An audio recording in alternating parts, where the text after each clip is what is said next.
Hello dear. तो आज bio science का एमसीक्यू हम लोग करते हैं यहाँ पे शुरू। जितने भी जीएनएम फर्स्ट ईयर के स्टूडेंट हैं, किसी भी स्टेज से, आप बिल्कुल इससे देखकर जो है आगे अपना एग्जाम की तैयारी बेहतर कर सकते हैं। ठीक है, चलिए क्वेश्चन क्या है। ऑर्बिटल गुहा, ठीक है, ऑर्बिटल गुहा में यानी ऑर्बिटल कैविटी में क्या स्थित होता है। ठीक है, चार ऑप्शन है, मस्तिष्क है, दांत है, आंखें हैं, नाक है, इनमें से एक सही है। कौन ऐसा गुहा है, सॉरी कौन ऐसा मतलब इन चारों में से है जो ऑर्बिटल गुहा में होता है। तो राइट आंसर अपना होगा ऑप्शन सी, आँख जो होता है वह ऑर्बिटल कैविटी में होता है। मस्तिष्क कहाँ होता है, क्रेनियल कैविटी में होता है। ठीक है, तो ये चीज़ें जो है आप लोग ध्यान से देखिएगा। ठीक है, हो गया, चलिए बढ़िया है। कहता है ऑक्सीटोसिन हार्मोन का स्राव कहाँ से होता है। जो ऑक्सीटोसिन हार्मोन होता है वह जो है स्राव कहाँ से होता है ये बताना है। तो ऑक्सीटोसिन हार्मोन का जो स्राव होता है माय डियर, मैं अभी आपको बताता हूँ। तो यहाँ पे जो क्वेश्चन है कहता है ऑक्सीटोसिन हार्मोन का स्राव कहाँ से होता है। तो देखिए ऑक्सीटोसिन हार्मोन जो होता है आपको पता है प्यूटरी ग्लैंड में दो लोब जो है, एक एंटेरियर एक पोस्टेरियर। ठीक है, तो एक आगे वाला एक पीछे वाला। तो जो ऑक्सीटोसिन हार्मोन होता है वह कहाँ से होता है, पोस्टेरियर से, एंटेरियर से, गाल ब्लडर से, हाइपोथैलेमस से। तो राइट आंसर होगा पोस्टेरियर प्यूटरी ग्लैंड से होता है। ठीक है, ऑप्शन ए से। ठीक है, तीसरा क्वेश्चन है आपका, यहाँ पे देख सकते हैं आप लोग। कहता है निम्न में से विटामिन के का कार्य क्या है। विटामिन के का कार्य क्या है। लीवर द्वारा फाइब्रिनोजन का निर्माण करना, ठीक है, प्लेटलेट का निर्माण करना, एंड उसके बाद है कैल्शियम की मात्रा बढ़ाना, एंड लीवर द्वारा प्रोथ्रोम्बिन का निर्माण। तो विटामिन के का जो मोस्ट इम्पॉर्टेंट काम है, आप लोग जानते हैं कि विटामिन के क्या करता है कि आपके बॉडी में ब्लड जो होता है उसको मान के किसी को ब्लीडिंग हो रहा है बहुत ज़्यादा, ठीक है, पतला ब्लीडिंग, तो उसको विटामिन के का इंजेक्शन देते हैं ताकि ब्लीडिंग जो है उसका रुके। ऐसा क्यों, क्योंकि जो पतला ब्लड होता है विटामिन के जो है ब्लड को क्या करता है, क्लॉटिंग को, गुण को क्या करता है, बढ़ा देता है। ठीक है, जिससे ब्लड क्लॉट जो है थोड़ा सा जो पतला रहता है वो गड्ढा होता है, जिससे ब्लड जो है आपका बहना बंद होता है। ठीक है, तो विटामिन के का कार्य है यह लीवर द्वारा प्रोथ्रोम्बिन का निर्माण जो है करता है। ठीक है, आगे चलिए चौथा नंबर का क्वेश्चन है, पैर की सबसे लंबी अस्थि कौन सा है। आपको मैं बता दूं यहाँ पे पैर का पूछ रहा है। ठीक है, ये नहीं पूछ रहा है कि सबसे लंबी अस्थि, ऑप्शन के हिसाब से भी ऑप्शन में कहीं जो है आपका जांग फीमर दिखेगा नहीं, तो इस हिसाब से क्लेविकल तो होगा नहीं, फिबुला भी होगा नहीं, ये टैलस और कैल्केनम ये दो बचता है। तो पैर की सबसे लंबी अस्थि जो हील वाला होता है नीचे का, उसमें आपका कैल्केनियस जो होता है सबसे बड़ा होता है, एंड सेकेंड आपका टैलस होता है। ठीक है, ध्यान रखिएगा। आगे है पाँचवा नंबर का क्वेश्चन है, खोपड़ी की हड्डियों से बने जोड़ों को क्या कहते हैं। मैं आपको बता दूं खोपड़ी की हड्डियों से बने ज्वाइंट्स को क्या कहते हैं। यह बच्चा जो होता है, भ्रूण जो होता है, तो भ्रूण में यही जोड़ा पाया जाता है जिससे हम लोग फिशर, फोरामेन, ठीक है, फाइब्रस ज्वाइंट एंड सचूर्स। तो राइट आंसर सचूर होगा। ठीक है, सूचर होगा। यह सूचर क्या करता है कि खोपड़ी में जो हड्डी होता है उसके बीच में ज्वाइंट पाया जाता है। ठीक है, और उन ज्वाइंटों को हम लोग जो है क्या कहते हैं, सूचर कहते हैं। यह अधिकतर जो है छोटे बच्चों भ्रूण में जो है ज़्यादातर ये चीज़ें देखने को मिलता है। ठीक है, आगे है छठा नंबर का क्वेश्चन है, शरीर से ताज यानी बेकार पदार्थ निकलने की प्रक्रिया को क्या कहते हैं। मतलब शरीर से बेकार के पदार्थ निकलने की प्रक्रिया को क्या कहते हैं। ऑप्शन ए है उत्सर्जन या निष्कासन, एक्सट्रैक्शन, ठीक है, स्राव करना, सिक्रेशन, पाचन करना, डाइजेशन, एंड सातवां है मूवमेंट। तो शरीर से बेकार पदार्थ निकलने की प्रक्रिया को हम लोग एक्सट्रैक्शन कहते हैं, उत्सर्जन या निष्कासन कहते हैं। ठीक है, सातवां नंबर का क्वेश्चन है, कार्पस अस्थिया कहाँ स्थित होती है। हमें ये बताना है कि जो कार्पस बोन होता है वह कहाँ पे स्थित होता है। ठीक है, तो यहाँ पे जो सातवां क्वेश्चन है, कार्पस अस्थियाँ कहाँ स्थित होती है, तो ये आपका एंकल, रिस्ट, एल्बो एंड नी। तो राइट आंसर क्या होगा, ये आपका रिस्ट होगा, कलाई में उपस्थित होता है, ये कलाई के लोकेशन में। ठीक है, आठवां क्वेश्चन है, सुनने के अंग में क्या स्थित होता है। सुनने के जो अंग होता है, हियरिंग ऑर्गेन्स है, उसमें क्या उपस्थित होता है, कॉक्लिया, ठीक है, nephron, vestibule and semi circular canal. ठीक है, तो राइट आंसर जो होगा वह कॉक्लिया। ठीक है, कॉक्लिया सुनने के अंग में स्थित होता है। ठीक है,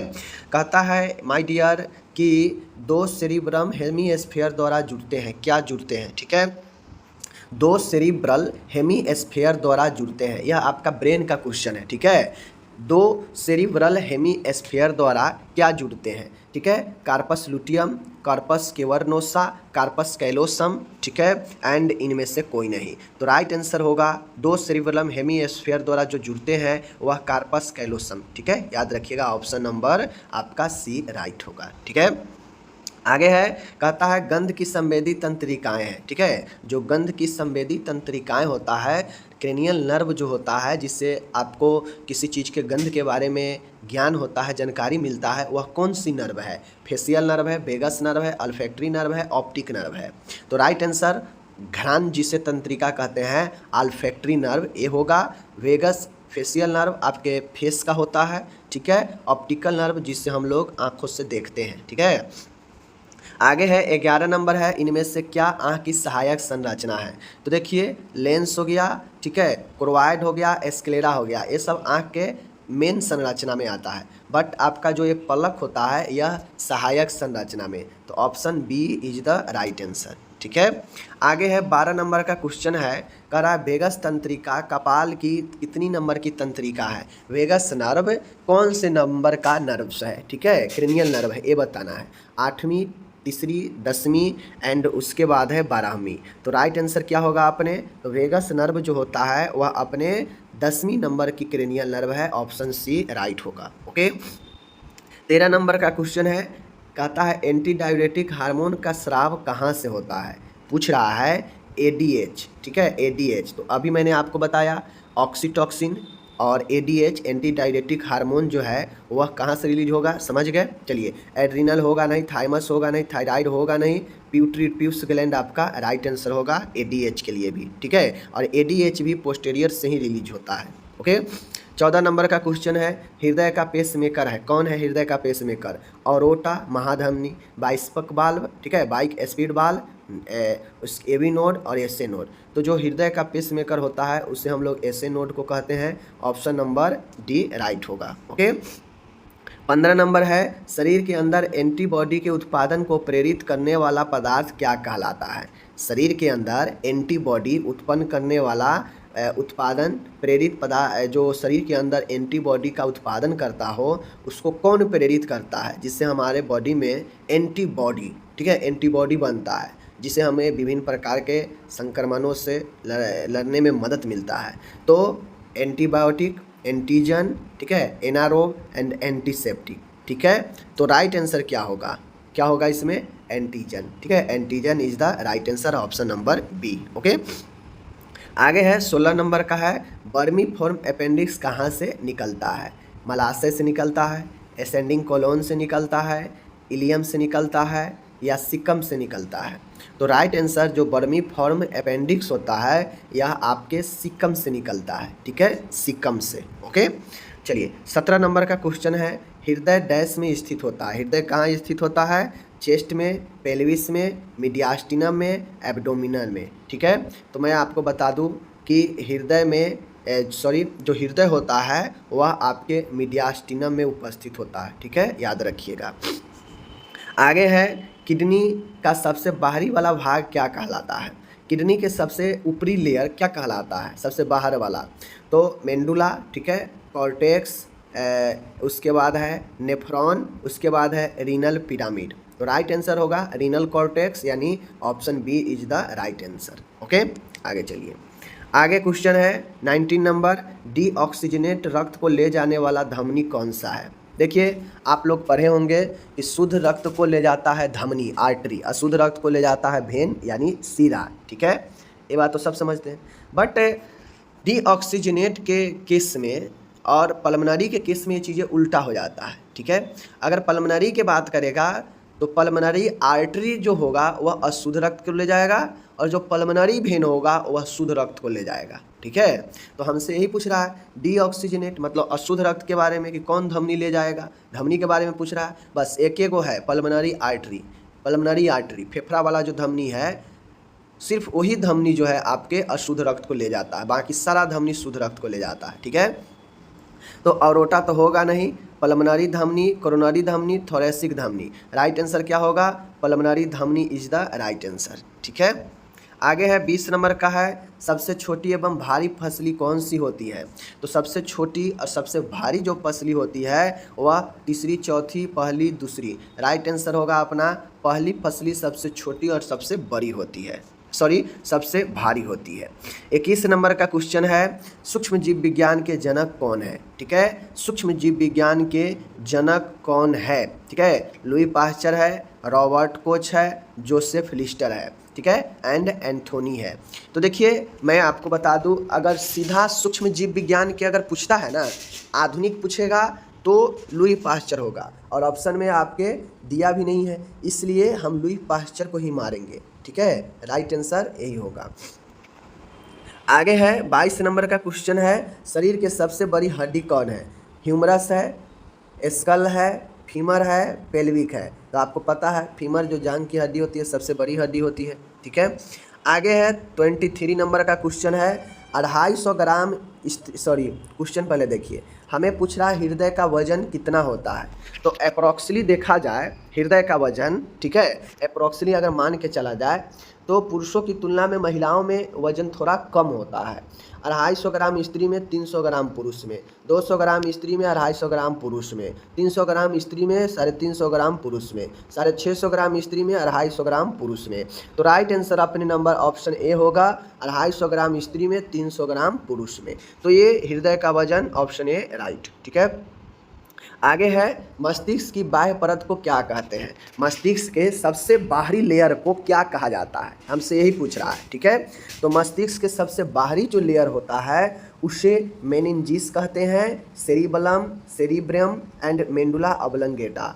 तो राइट आंसर मस्तिष्क के सबसे बाहरी जो लेयर होता है वह मेनिंजिस होता है, और इसी में अगर इन्फेक्शन वगैरह होता है तो मेनिंजाइटिस कहते हैं उसी को। ठीक है, और ऐसे में पढ़ा चुका हूँ मैं, मेनिंजिस भी जो है आपके कितने लेयर में बटा हुआ है तो आपको मैंने एनाटोमी में पढ़ाया है। ठीक है, चलिए ये हो गया आपका 24 नंबर का क्वेश्चन।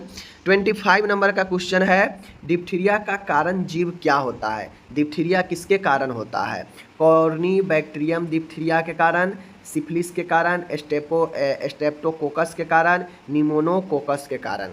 तो जो डिप्थीरिया होता है, डिप्थीरिया का जो कारण जीव होता है वह कॉर्नी बैक्टीरियम डिप्थीरियाई के कारण होता है। ठीक है, ऑप्शन नंबर ए। कार्डियक मांसपेशी कौन सा मांसपेशी है। स्केलेटल है, अनस्ट्रीटेड है, वॉलेंट्री है, इनवॉलेंट्री है। तो जो हृदय का मसल्स होता है वह इनवॉलेंट्री होता है। इनवॉलेंट्री मतलब अनैच्छिक, वह अपनी इच्छा से चलता है, आपके इच्छा से नहीं चलेगा, आपकी इच्छा से कंट्रोल नहीं होगा। अगर हृदय अपने इच्छा से कंट्रोल होने लगे तो फिर किसी भी व्यक्ति का हार्ट अटैक नहीं आएगा। सब अपना जब जानेगा कि ओहो हार्ट अटैक आ रहा है तो अपना कंट्रोल करने लगेगा। ऐसा तो होता नहीं है, हृदय अपना रेगुलर चलते रहता है, अपना से कंट्रोल वो खुद करता है। यही कारण है कि हमारा उस पर कंट्रोल नहीं है। यही कारण है कि जब किसी को हार्ट अटैक आता है तो अचानक से व्यक्ति चल बसता है। ठीक है, तो ये आपका कार्डियक मांसपेशी हो गया। 27 नंबर है, दिल का बाहरी कवर यानी हार्ट का बाहरी कवर के बारे में पूछ रहा है, बाहरी परत के बारे में। Peritoneum, myocardium, pericardium, endocardium. ठीक है, तो राइट आंसर क्या होगा। राइट आंसर होगा आपका पेरिकार्डियम सबसे बाहरी लेयर होता है, मायोकार्डियम आपका मिडिल लेयर होता है। ठीक है, तो right answer option number C. ठीक है, आगे है 28 नंबर का क्वेश्चन है, निषेचन आमतौर पर होता है कहाँ। निषेचन आमतौर पर कहाँ होता है। ओवरी में होता है, यूट्रस में होता है, यूटेरिन ट्यूब में होता है, वेजिना में होता है। तो निषेचन की जो क्रिया होती है वह गर्भाशय ट्यूब, यूटेराइन ट्यूब में ही होता है। ठीक है, ये चीज़ को ध्यान में रखिएगा। ठीक है, चलिए 29 नंबर का क्वेश्चन है, कहता है खाद और हवा के लिए आम मार्ग क्या है, यानी कॉमन मार्ग क्या है, जिससे हवा भी जाता हो और जिससे खाद भी जाता हो, यानी जो आम कॉमन काम करता हो। ठीक है, फेरिंग्स है, लैरिंग्स है, ट्रेकिया है, इसोफेगस है। ठीक है, तो राइट आंसर होगा अपने जो भोजन और हवा दोनों के रूप में काम करता जो मार्ग है वह आपका ग्रसनी फेरिंग्स है। ठीक है, 30 नंबर का क्वेश्चन है, शरीर में सबसे बड़ी तंत्रिका क्या है। शरीर में सबसे बड़ी तंत्रिका जो है क्या है। सियाटिक नर्व है, ट्राइजेमिनल है, वेगस है, ऑप्टिक नर्व है। तो बॉडी में सबसे बड़ा जो नर्व है वह सियाटिक नर्व है, याद रखिएगा। ठीक है, ये चीज़ें को बहुत महत्वपूर्ण है। 31 नंबर का क्वेश्चन है, लार में एंजाइम पाया जाता है। कौन एंजाइम पाया जाता है। पी टाइलिन, ठीक है, टाइलिन, उसके बाद है पेप्सिन, ट्राइप्सिन एंड उसके बाद आपका आता है लाइपेज। तो लार में कौन सा एंजाइम पाया जाता है माय डियर? तो जो राइट आंसर होगा अपना कि लार में जो मौजूद एंजाइम होता है वह टाइलिन होता है, ठीक है, टाइलिन, ठीक है, याद रखिएगा चीज़ों को। आगे है 32 नंबर का क्वेश्चन है, बढ़िया क्वेश्चन है। जीवाणु विज्ञान का पिता किससे कहते हैं? माइक बैक्टीरियोलॉजिस्ट के बारे में पूछ रहा है, ठीक है। तो Joseph Lister, Robert Koch, Louis Pasteur, Louis पर्क। तो राइट आंसर लुई पास्चर होगा, ऑप्शन नंबर सी, जीवाणु विज्ञान के पिता, फादर, ठीक है। 33 नंबर का क्वेश्चन है, एंटीसेप्टिक सर्जरी के पिता किसे कहते हैं? Joseph Lister, Robert Koch, Louis Pasteur, Leeuwenhoek. तो एंटीसेप्टिक सर्जरी के जो फादर है वह जोसेफ लिस्टर को कहा जाता है, ठीक है, ऑप्शन नंबर ए। तो इस प्रकार से मैंने आज आपको 33 क्वेश्चन करा दिया। अब आपका काम है कि सभी क्वेश्चन को प्रैक्टिस करना, चाहे ये पढ़िए, कंटिन्यू पढ़िए, किसी भी स्टेट से कोई दिक्कत नहीं है। आपको समझ में आता है तो बिल्कुल पढ़ सकते हैं। ओके, धन्यवाद।